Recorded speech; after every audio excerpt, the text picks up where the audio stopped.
Breaking news, Cardi B is getting sued for her 2023 Drea's Beach Club performance. Now listen, let's go back to July 29, 2023. Cardi B had a performance in Las Vegas. Yeah. Somebody smash me with one. And if y'all know Vegas in July, that heat ain't no regular heat. It's actually demonic. It actually feels like the devil is walking right next to you. That's how hot it is. So when Cardi B came out, she was looking flawless like she always do. She had this nice little orange set on, body snatch, wig long, face beat, body tee, everything. But it was hot. And she told her fans, like she always do when she play with her fans, like, oh, it's so hot. Somebody throw some water on me. I'm done. I ain't gonna lie, y'all. Throw me some water again, because I'm hot. Somebody smash me with water. Wait, another. What's too bad, bitch? Wait a little more right here, bitch. Now, initially, the fans complied, as you can see. She even, as you saw, directed the fans to throw it in a certain spot to cool her off a little bit because it was all playful and controlled, as you saw. But then comes Jane Doe. And baby, the way that she threw that water, it wasn't no miss. It wasn't even a splash. She cocked it back and launched it like a grenade straight into Cardi B's face, in the direction of her face. And in my opinion, what it appears is self-defense. Cardi throws that mic and he ends up hitting Jane Doe. And what Jane Doe did, she went and filed a police report, which she has a right to. And what law enforcement did in their investigation, they looked at the footage, they took statements, and they closed the case. They said, we ain't got no case against Cardi. None. So Jane Doe, on the brink of the expiration of the statute of limitation, goes and files a civil suit. And she alleges assault and battery, emotional distress. She claimed bodily injury and mental health issues. Now let's talk about the criminal analysis a little bit. Criminal liability, what police look at is the intent. Civilly, it's the preponderance of the evidence, more likely than not. So yes, someone can be cleared criminally, but sued civilly like here. But here's where I think Cardi B will prevail. And it's my opinion. It's mine. Self-defense under civil law, Cardi B can assert the defensive justification or self-defense under Nevada's law. To claim self-defense in a civil suit, the defendant must show, was there a reasonable belief of imminent harm? From the reaction of her face, you tell me, because I saw what I saw.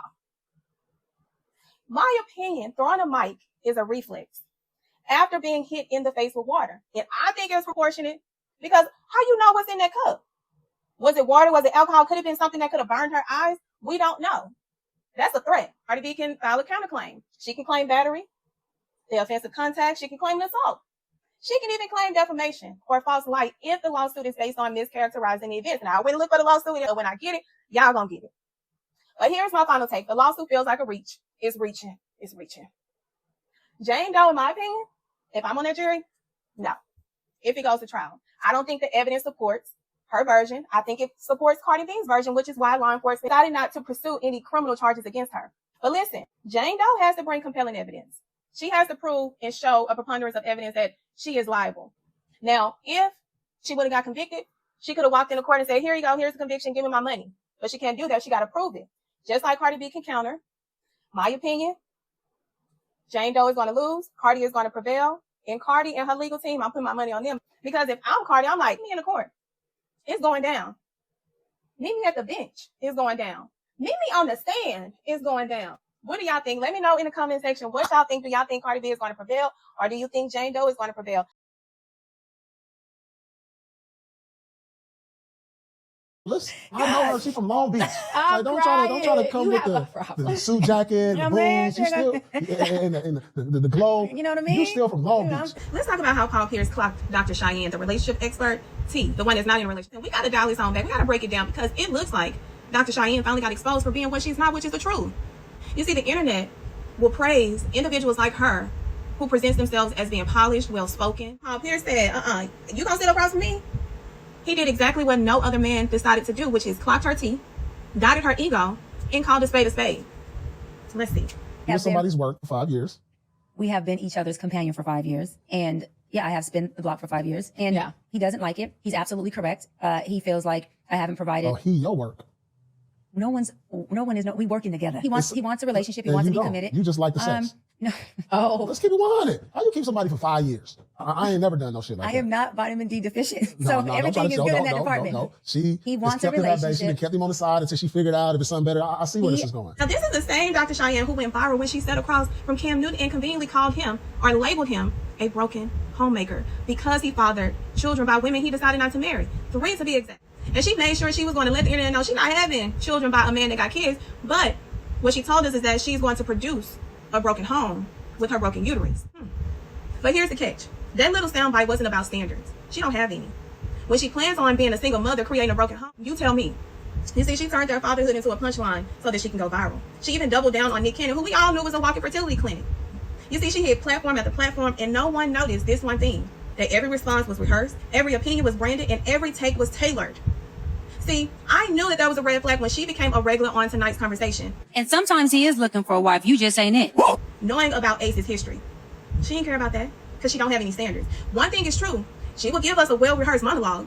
People in general, not just men, will tell us the narrative we need to hear so they can keep us convenient and available based on their terms. And because she's not having conversations with us, she's performing her TED Talks. Now, here's what nobody ever asked her when they sat down with her. What is your relationship status? What is your body count? What is your track record? How many men that you have left with trauma? We never knew this until Paul Pierce of all people clocked her tea. That man sat down across from her and asked her real questions and didn't let her dodge them. And when she got uncomfortable, she tried to flip it. She tried to say the man that she is, situationship, is too emotional, but it backfired. Dude, we're 9 years apart. He's 9 years younger than me. And so we both had to work through things, but he's had to work on his emotions and his intense insecurities around being in a relationship. You've been waiting on it. Like what's the problem? Why y'all not together? Just because of that. So you're waiting on that? No, I'm not waiting on it. So the D is good. Oh. Let's keep it. I mean, that's what it's like, dude. I know her. She's from Long Beach. Like, don't try to come with the suit jacket, the boots. You still and the glow. You know what I mean? You still from Long Beach, not from Inglewood. He exposed what so many suspected about her. She's dealing with a man off camera behind the scenes that would never be seen, with no title, no commitment, no clarity, just a straight situationship, a spin the block for 5 years. But she want us to listen to her. That's why I said she out here selling. I would never settle energy on every mic that I have her, but she's settling. He has great qualities. He does well in all that he does with me. He just emotionally I asked you about his job and all that. He does well in all areas. Okay, she answered that. He does well in all emotionally. areas. Well, I don't know. That's a broad question. Wait, all areas. Let me tell you something. She is not single. She's secretive. She's not private. She's performative, and it shows. Now, she tried to blame him on being unsure, but she never gave that man the surety he needed to build with her. Because she wasn't trying to build a relationship. She's trying to build a brand that depends on her appearing single, desirable, and untouchable. You're a man, so you answer this question. From, I love you, I want to be with you, I'm mad because you won't be with me, you won't commit to me. And then his insecurities get the best of him. And it's like, I want you, but I'm not sure if I deserve you. I'm not sure that I can facilitate you. I'm not sure that I can be with you. So when let me say this. These people advice. Let me say this, Paul. He has every right to feel like what I've been doing as far as being in a relationship with him when I want to is not something that gives him stability. But what she's really doing is creating trauma in a real man while preaching healing to the internet that is going to leave him with trauma that another woman has to come in and be subjected to. That's why I call Dr. Cheyanne a feminist, misogynist hybrid. A woman that plays both sides. She wants to be soft and feminine when it's convenient, and she wants the power of masculinity when it benefits her. You playing mental games with him. I'm not playing mental games with him. It's not mental games. It's all transparent. Why is it still sex involved? He understands. I understand what he wants. He understands why I don't want to commit at this moment with him. That's it. Sit. All right, let him off the leash. Go ahead. She wants to be in control of every man she deals with, emotionally, physically, publicly, financially, and probably in a bedroom, which is exactly why she's still unmarried at 43 with no kids, no ring in sight, and is planning on creating a broken home by having a child as a single woman. Her slip is slipping. What she thought she could dodge, Paul Pierce didn't let her. He didn't care about the optics. He didn't care about her brand. He humbled her. And of all people, it was a man who got kicked off of ESPN for throwing a strip club party on IG Live. Listen, y'all better stop listening to these podcasts. Rico on all podcast equipment immediately. These people are not relationship goals. They are relationship actors. They're not living what they are preaching. They are monetizing off of your pain. And see, Dr. Cheyanne, she's not a therapist. She's a trigger. And the man she's stringing along, he deserves better. Better than being your placeholder while you chase celebrity clout because you believe because of this fame that you are now experiencing that there is another man that can come along and be better than the one that has stuck around and dealt with you for 5 years. So the narrative of settling, you are settling. You're single because you walk around with BDE. You're waking up and breaking up these people's households, one that you don't have with a successful relationship or a track record. We clocking it. We clocked in and we clocked out. That's it. Sit. All right, let him off the leash. Go ahead. That's what I'm doing? Yeah, that's exactly. Oh, Come here. Well, you know what? If I'm doing what Paul said, Come here. I'd much rather be the one walking you at the dog park than the one on the leash.